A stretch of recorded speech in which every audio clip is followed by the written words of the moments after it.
Good evening to one and all. Very nice introduction given by our President Chairman. And first of all, I thank the organizers for enabling me, invite me as a speaker for this wonderful oil spill 2022. My topic is suggested improvement in oil spill response management. And the overview is divided into main three sections. First part is what is oil spill response and why. And also the oil spills management worldwide, this introductory part. Next comes the tired facilities 1, 2, and 3, certain crucial issues on oil spill response, and finally some suggestions. This you can see in the photograph. Why oil spill? We talk of oil spill response, but why oil spill? No matter, the first thing we require to prevent the oil spill, but when you can't prevent, it happens, then what to do? There comes the response. It is the best thing to minimize the damage occurred due to spill and reduce the recovery time.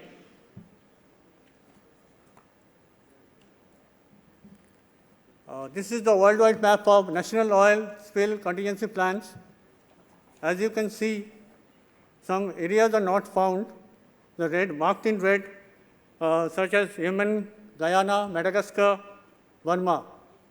These countries don't have any national oil spill contingency plan as of now.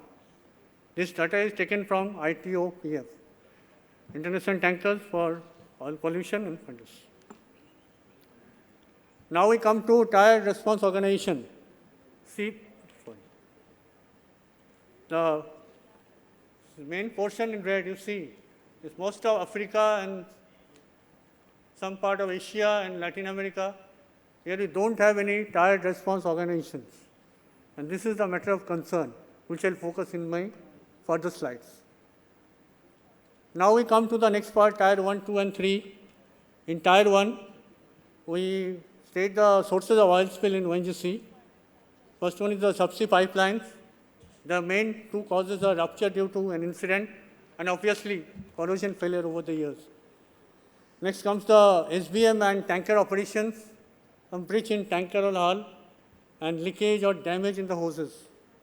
Of course, the drilling of wells, the major concern, blowout, because that oil spill can be beyond control. And process complex operation, leakage from the sump casing. Now we move on to the oil spill response plan. Yes, we have in-house Tier 1 waste facilities. As mentioned earlier in the day, up to 700 tons is the Tier 1. Then we have the oil spill contingency plan in place. Last is OSCP 2020 and the present OSCP 2022 is in a draft stage, will come out soon. And we have a MOU with Mumbai Port Trust within the specified limits. For our Tier 2, that is between 700 tons and 10,000 tons of oil spill, we have a tie-up with or participate with Coast Guard, Indian Coast Guard for the exercise. Next comes the Tier 3, we have membership as a participating member, ONGC I'm talking of, with OSRL, UK, for combating of the Tier 3 grade spills. The annual membership fee is roughly around 4 crore per annum. And we are in the Super A category. There I actually tell you here, there are 4 categories, Super A, A, B, and C. This is the oil spill management in ONGC offshore.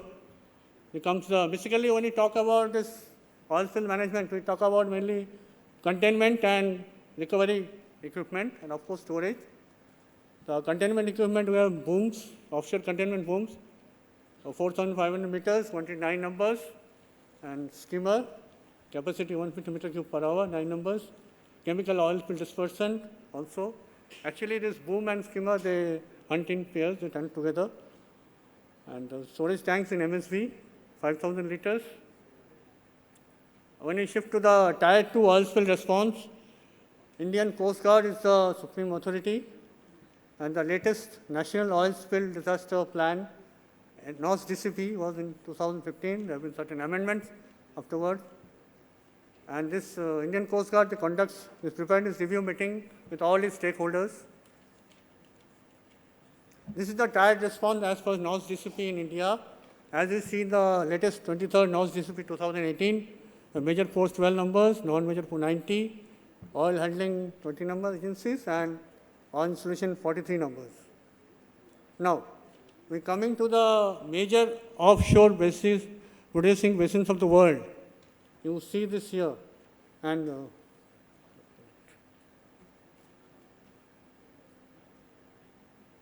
here there are prospective and mature fields, and here we need some response.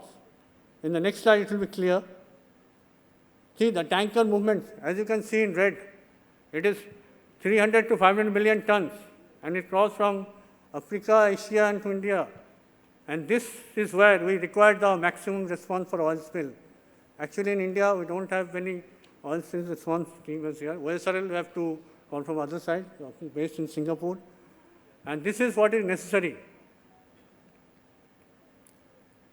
This is again the regional global distribution of the response stock. As you can see, the red star, here we need a response facility. As we talked earlier, Tier 1, Tier 2, and Tier 3, international terms are called local, regional, or international. Now about the issues, crucial issues. Leadership, command, and management of various agencies, it is there. Regional OSR facility, not for profit. I'll focus on this issue and give some suggestion. Quick availability of oil spill response equipment from different sources. And obviously, extensive availability and usability of sensitive area maps. Now, the first suggestion, actually, we need a regional OSR facility, not for profit, because there is high investment cost for pollution. And we have some like Chirag and some Seacare, but they are profit organization, and since huge investment is required, there is some gap. Actually, startup OSROs in India are still to gain the required confidence.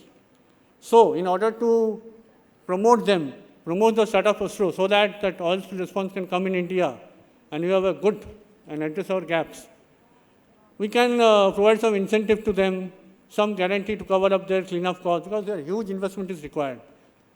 And some forms of premiums in case if it is not used, or some standby cost needs to be provided to them. The second part is quick availability of oil spill response equipment from sources.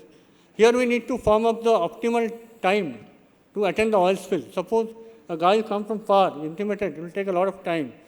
And as told earlier in the day, luckily we don't have any major oil spill in India, and let's hope it doesn't happen. But when it happens, God knows. So we need this, we need to focus on this.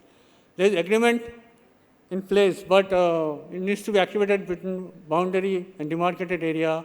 Tabletop access is done, but more frequent is required. And conducting mock drills once in every 3 months. Nowadays, it's done annually and sometimes twice in a year, such as Prasthan and other netpole wrecks. But it needs to be done every 3 months. This is my suggestion. Now we come to my last suggestion, this extensive availability and usability of sensitive area maps. Basically, there are 3 types of map: the tactical, operational, and strategic. Normally, when you talk of tactical maps, this is important because there are many, say, for example, take the Western shoreline. There are mangroves, mud flats, habitat species.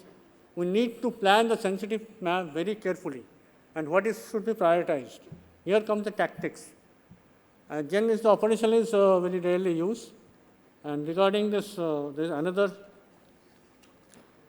strategic sensitive map. What did they do? They prioritize and localize the most sensitive sites, and they reinforce all their response capabilities there so that it can be attended further.